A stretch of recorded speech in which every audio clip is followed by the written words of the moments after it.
Setiap kali Risa meminum teh manis tersebut, seseorang bertubuh tinggi, besar, dan hitam tidur di sebelahnya.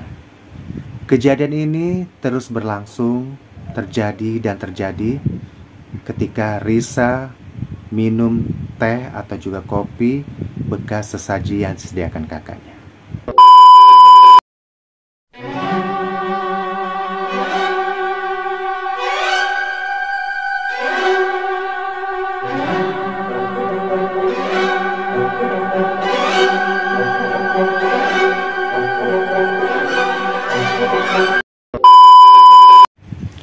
Halo guys, apa kabar? Assalamualaikum warahmatullahi wabarakatuh. Nah, untuk kesempatan kali ini Rio Ivan The Channel mencoba untuk membagi kisah atau juga suatu cerita ya. Mungkin ini terjadi pada kita semua atau yang ada di seputaran kita semua, baik itu terjadi pada keluarga, tetangga, atau kita sendiri. Oke lah, jangan kemana-mana. Jangan lupa untuk sebelum kita tonton video ini, jangan lupa untuk selalu subscribe, like, comment, and share. Sebut saja Risa. Risa suka sekali dengan teh manis atau makanan minuman yang serba manis. Setiap malam Jumat Kliwon, kakak Risa memasang sesaji berupa salah satu di antaranya teh manis. Nah, setiap kali Risa meminum teh manis tersebut, seseorang bertubuh tinggi, besar, dan hitam tidur di sebelahnya. Kejadian ini terus berlangsung, terjadi dan terjadi ketika Risa minum teh atau juga kopi bekas sesaji yang disediakan kakaknya. Oke, ini cerita selengkapnya.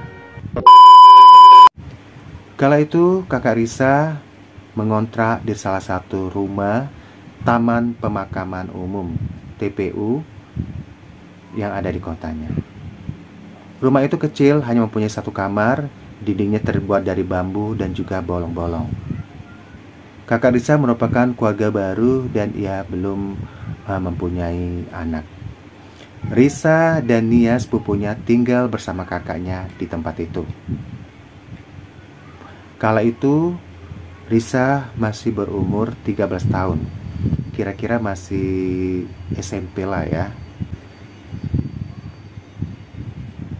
Semula Risa enggan ikut kakaknya tersebut Karena rumah kakaknya itu dekat dengan kuburan, dan Risa juga tidak tahan mendengar suara-suara aneh dari pemakaman. Tetapi karena faktor ekonomi, ya Risa harus bertahan dan ikut bersama kakaknya. Seperti kebanyakan orang di daerah Jawa ya, masih membuat sesajian di malam Jumat Kliwon yang bertujuan untuk mohon agar Allah memberikan keselamatan jiwa dan raga umatnya, juga memohon kepada Dayang Baurekso yang menguasai daerah tersebut agar rumah kita atau juga keluarga kita terjaga itu dan juga selamat. Entah hanya itu sugesti atau tidak, tetapi sesaji itu harus dibuat. Ketika itu kehidupan dan perekonomian kakak Risa ya pas-pasan gitu ya. Untuk membeli gula pasir pun harus ya cermat untuk membelanjakannya. Tetapi kalau untuk membuat sesaji harus diupayakan ada.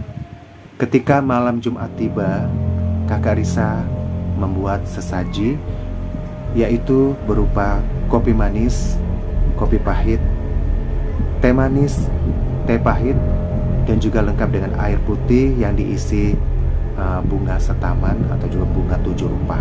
Dari Risa pun diminta untuk ikut menyediakan sesaji itu, dengan harapan agar Risa dapat membuat sesaji itu apabila Risa tidak lagi tinggal bersama kakaknya, yaitu sesaji tersebut harus dilestarikan. Karena tradisi itu sudah dilakukan turun-temurun oleh nenek moyang. Ya mau tidak mau, hanya Risa menuruti meskipun dia merasa kurang yakin itu tidak masuk akal. Risa memang senang dengan teh manis, makanan yang rasanya manis. Saat malam Jumat tiba, yaitu malam Jumat Kliwon, kakak Risa memasak sesaji disertai dengan mantra-mantra tersebut. Risa hanya mendengarkan saja karena ia belum tahu atau juga belum hafal mantra-mantra tersebut. Bagi Risa dan Nia, hal tersebut merupakan tidak masuk akal yang tidak bisa diterima oleh nalar mereka. Usai pembacaan mantra sesaji itu, minuman dan juga makanan tempatnya harus dicuci. Ketika itu Risa disuruh membersihkan makanan atau minuman yang bekas sesaji itu oleh kakaknya. Tiba-tiba Risa bertanya kepada kakaknya, bolehkah dia meminum teh manis ini? Karena mubazir kan, minuman ini dibuang. Terus kakaknya menjawab, silakan, boleh. Maka dengan senang hati, Risa pun meminum teh tersebut. Bagi Risa, meminum teh bekas sesaji itu tidak ada pengaruhnya, atau juga tidak membawa pengaruh bagi Risa karena dia tidak percaya hal-hal yang demikian. Begitu menjelang malam hari, seperti biasa, Risa dan seluruh keluarga itu menggelar atau juga menempatkan batu bata dan juga papan serta kasur untuk tidur. Ketika menjelang tengah malam, Risa merasakan bahwa ada sesuatu yang aneh, dan ia merasa bahwa Nia tidak tidur di dekatnya. Nia sudah tertidur di lantai tanah. Tapi menjelang pagi-pagi, yaitu sekitar pukul 3, Risa terbangun dan ia ingin ke kamar mandi, ia ingin buang air kecil. Tetapi ketika Risa membuka mata, ia terkejut bahwa yang tidur di sebelah dia itu adalah seorang laki-laki besar, tinggi, memakai baju hitam. Risa menjerit, kaget dan juga bertakut-takut. Seketika itu juga kakak Risa, suaminya dan juga Nia terbangun. Terus Risa menceritakan keadaan tersebut kepada kakaknya. Ternyata kejadian itu juga pernah dialami oleh Nia. Nia juga pernah di sampingnya tidur seorang lelaki besar, hitam, dan memakai baju serba hitam.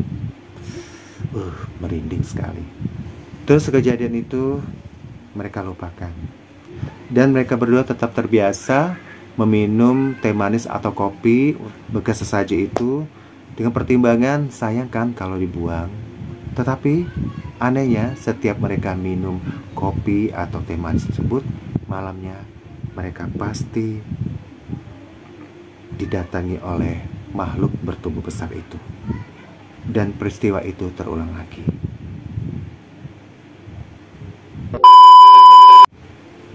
Akhirnya Risa dan kakaknya pergi ke tempat orang pintar atau juga kiai ya, sekitar kiai atau apalah itu, pokoknya orang pintar lah ya. Dan bapak itu bernama Bapak Abdullah. Bapak itu memberi saran agar Risa dan juga Nia atau siapapun untuk tidak meminum minuman yang bekas sesaji tersebut. Karena apa? Karena sesaji itu sudah milik orang lain atau sudah milik makhluk dimensi lain. Terus dia bertanya, siapa orang yang tidur di samping saya itu Pak, orang yang besar tinggi itu? Bapak itu menjawab, ya itu adalah hantu, atau juga ya kalau itu pasti genderuwo ya. Ya untungnya hantu-hantu itu tidak menyetubuhi mereka, hanya dikeluh saja.